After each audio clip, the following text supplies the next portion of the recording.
বন্ধুরা সবাই কেমন আছো? আশা করি সবাই ভালো আছো, সুস্থ আছো এবং সাবধানে আছো। এখন বাজে 7:45 আর আমার দেখো ঘরটর মোছা টোছা সব কমপ্লিট হয়ে গেছে। আর এই দেখো ব্যাগও বেরিয়ে গেছে। তো ব্যাগ বেরিয়ে গেছে তো জানো আমি শ্বশুর বাড়ি যাবো। তো জামা কাপড়ও বের করে নিয়েছি, সব প্যাকিং হবে এবার। প্যাকিং মানে আমি বের করে রেডি করে দিই, প্যাকিংটা আমার বড় করে, কারণ আমি ঠিকঠাক করতে পারি না, ব্যাগে জায়গা বেশি লেগে যায়। ও ঠিকঠাক গুছিয়ে ছোটো জায়গার মধ্যে অনেক কিছু ভরতে পারে। তো জামা কাপড় নেওয়া হয়ে গেছে, আর এবার আমার ওষুধপাতি ওটা নেবো, তাহলেই হয়ে যাবে। আর বাকি যা প্রত্যেক দিনকার এসেন্সিয়াল, কারণ আগে যখন আমি অনেক দিন ওখানে যাইনি লকডাউনের জন্য, তা ওখানে তখন আমার অনেক কিছু মানে সব কিছু থাকতো। এখন কি আছে না আছে আমি জানি না। আর আরও একটা কথা যে এখন কি বলবো, লকডাউনের পরে আর ওখানকার সিচুয়েশান কেমন হয়েছে তো জানি না, তাই কখন কি পাওয়া যাবে না যাবে তাও জানি না। তাই যতটা পাচ্ছি সঙ্গে করে নিয়ে যাচ্ছি। বিশেষ করে আমার ওষুধ, ওখানে একটা মানে গ্যাসের ওষুধও প্রেসক্রিপশান ছাড়া দেয় না, খুব সমস্যা। আমাদের এখানে যেমন মানে দোকানে গিয়ে বললে মোটামুটি দিয়ে দেয়, ওখানে দেয় না। তো এবার বাকি যেটা থাকছে গোছগাছ, আমার যখন কালকে যাব আমরা বেরোবো ভোরবেলা 5টার সময় বাস, মানে আমাদেরকে 3টে সাড়ে 3টে নাগাদ উঠতে হবে। তো তোমাদেরকে অবশ্যই দেখাবো আমাদের সেই ইন্টারেস্টিং ব্লগ। অনেক দূর যাচ্ছি এবং সেটা বেড়ানোর মতো জায়গা, গঙ্গাসাগর। ছোটোবেলা থেকে শুনে আসি যে সব তীর্থ বারবার, গঙ্গাসাগর একবার, আর সেখানেই আমার শ্বশুর বাড়ি। তো জানি না কতটা কি বেড়া যেতে পারবো। ওয়েদার যেহেতু ভালো নেই, ঘোরার অনেক ইচ্ছা ছিল, তোমাদেরকেও দেখানোর ইচ্ছা ছিল, কিন্তু ওয়েদারের উপর নির্ভর করছে যে বেরোতে পারবো কি পারবো না। আর ওকে তো ওখানেই রেখে দিয়ে আসবো। কেন, তোর বাড়িতে তুই থাকবি। তো ও বাড়ি যাবে, ওখান দারুণ এক্সাইটেড, অনেকদিন পর বাড়ি যাচ্ছে। আর ওখানে প্রচুর ঘোরার জায়গা আছে, যেমন বকখালি, তারপরে ফ্রেজারগঞ্জ, মানে তারপরে ওই যে কি বলে কুমির প্রকল্প জায়গাটার নাম কি রে, তো ওখানে আগে গেছি ওইগুলো, বা গঙ্গাসাগরে এখানটা খুব সুন্দর মানে জায়গা। তো যদি ওয়েদার ঠিক থাকে, এই যে প্রতিদিন ঝড় বৃষ্টিও হচ্ছে, যদি না হয় তাহলে অবশ্যই সেই জায়গাগুলো ঘুরবো, তোমাদেরকে ঘুরে ঘুরে দেখাবো। তো চলো, এখন আমি যেহেতু আজকে লকডাউনে এত বছর বাড়িতে আছি, এতটা জার্নি মানে বাসে যাই তো প্রায় 10-12 ঘন্টা লেগে যায়। ট্রেনে গেলে আরও বেশি টাইম লাগে, কারণ আমাদের এখান থেকে ট্রেন যোগাযোগটা ঠিকঠাক নেই। তো এখান থেকে সোজা ধর্মতলা থেকে বাস ধরে কাকদ্বীপ। তো সেই জার্নিটা চেষ্টা করব তোমাদের সঙ্গে শেয়ার করার, কিন্তু অনেক দিন জার্নি নেই বলে জানি না বাসে চেপে অসুস্থ হয়ে যাবো কিনা, এতটা জার্নি নিতে পারবো কিনা। তো কালকেই দেখা যাবে কালকের ব্যাপারটা। এখন দেখো এই কটা আমার বেরিয়েছে, এখনো মেয়ের আর বরের বেরোবে। রান্নাটা করে নিই ঝটপট করে, তারপর স্নান করতে যাবো। আর আমার এখন দেখো গরমে কি ভ্যাক, আমার না কানে না কোথাও না টিপ না সিঁদুর, শুধু ঘাম ঘাম।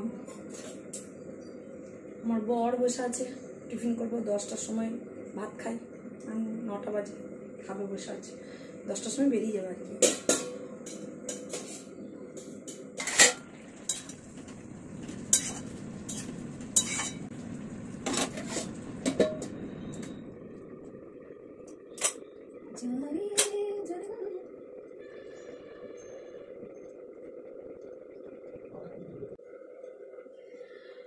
কোথাও ভোরবো যেতে হলে না আমার খুব টেনশন, মানে রাত্রেবেলা ঘুম হয় না, সমস্যা হয় খুব। এমনি কোথাও যাবো বলে ঘুম হয় না, তারপরে তো আছেই মানে আরও সকালবেলা নিত্যকর্ম, এগুলো তো মানে হতেই চাই না, এত প্রবলেম হয়।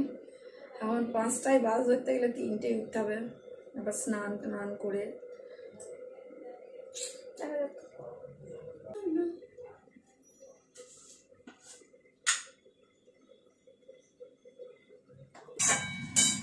আজ শনিবার, সব নিরামিষ রান্না। এই যে আলু পটল হবে, এখানে আলু পটল সয়াবিন, এখানে পান মিশালি হচ্ছে, এখানে শাক হবে। তো পান মিশালি তরকারিতে একটু বড়ি ভাজা দেবো, বড়ি ভেজে রেখে দিয়েছি।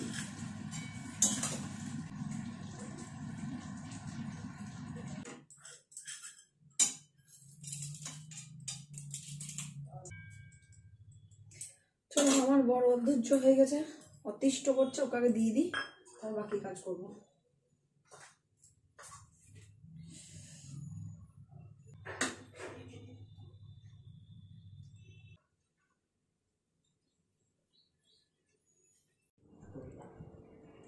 দেওয়া হয়নি, আছে খাবে।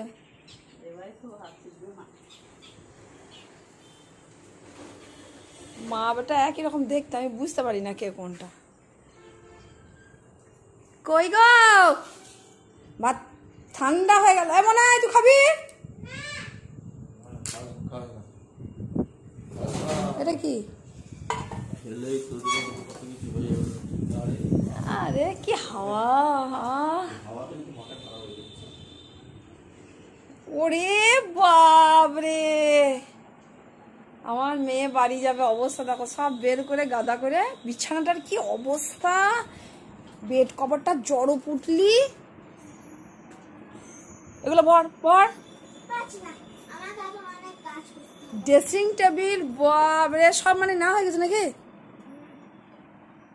এগুলো ভর আগে, পিঁপড়ে ঢুকে যাবে জামা কাপড়ের মধ্যে। আলনার অবস্থা দেখো, খাটের অবস্থা দেখো, আর এখানে আলমারির অবস্থা দেখো। যাবে দুদিনের জন্য, সব বের করে একদম।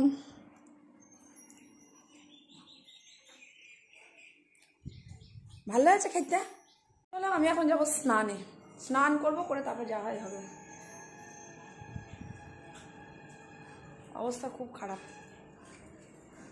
তো দেখো আমার খাওয়া দাওয়া স্নান সব কমপ্লিট, কিন্তু এখন আমার বর আসেনি, তাই এখনো পর্যন্ত আমার জামা কাপড় যেমনটা তেমনি পরে, কারণ প্যাকিং আমি করলেও ওর পছন্দ হয় না, ও ফেলে দেবে বের করে, আবার নিজে প্যাকিং করবে। তো আমাকে এখন দেখি কি করে দেয়। মা গামছাটা একটু রোদে মেলে দাও, নিংড়ে দাও ওখানে।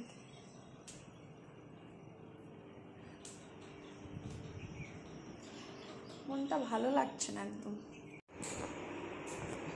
কলঙ্কা কোনটা? 3টে জেনারেশন ওইটা,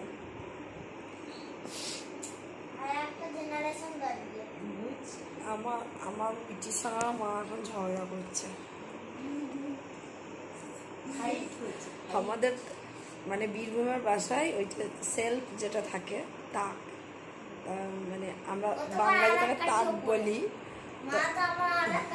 কি সেলফ, হ্যাঁ হ্যাঁ, তা ওটাকে বীরভূমের ভাষায় আর গ্রামের ভাষায় আমার মারা ওটাকে বলে কুলুঙ্গা, কুলুঙ্গি। আমার মা বলেছে কুলুঙ্গা, তা আমার বিটি ঝগড়া করছে।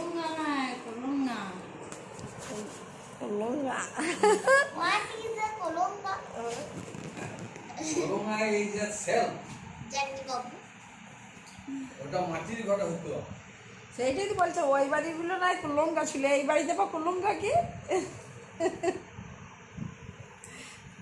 ঝগড়া করছে তোমার মায়ের সঙ্গে যে তুমি কুলঙ্গা কি জন্য বলছো। এবার দিদুনটা আদিকালের বদ্যি দিদি, ওরা যা জানে তাই বলছে রে, মনে যা যা আর কি কি জামা কাপড় নিবি দেখ, দরকার হলে আর একটা ব্যাগ বাক্স নিবি। 1000 কোটি লক্ষ দিন আর ওকে আনলো তো থাকবে, তোমাদের মন খারাপ করবে, আমার কচ্ছু বুনুটাকে নিয়ে আসবো, হ্যাঁ বুনু নাই তো মা সোনা বুনুটাকে দিয়েছে এখানে ভর্তি করবো। তোমাদেরই ওর কচ্ছু, তোমাদেরই মন খারাপ করবে। ওই রাজদিনা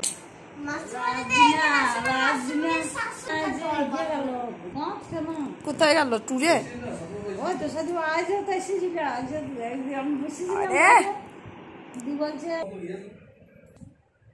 আসছে আসছে আসছে,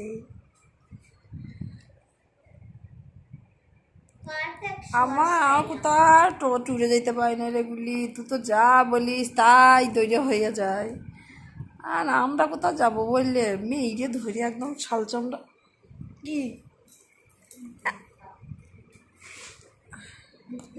ব্ল্যাক কালার পাওনি?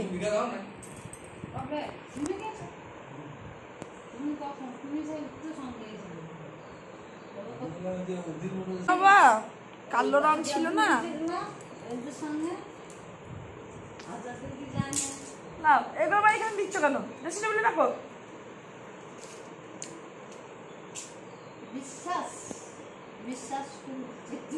আচ্ছা ফল খাবে এবার 3:30 বেজে গেছে এবার ফল খেতে হবে বাবা গায়ে বলছি হাই ব্রো যা যা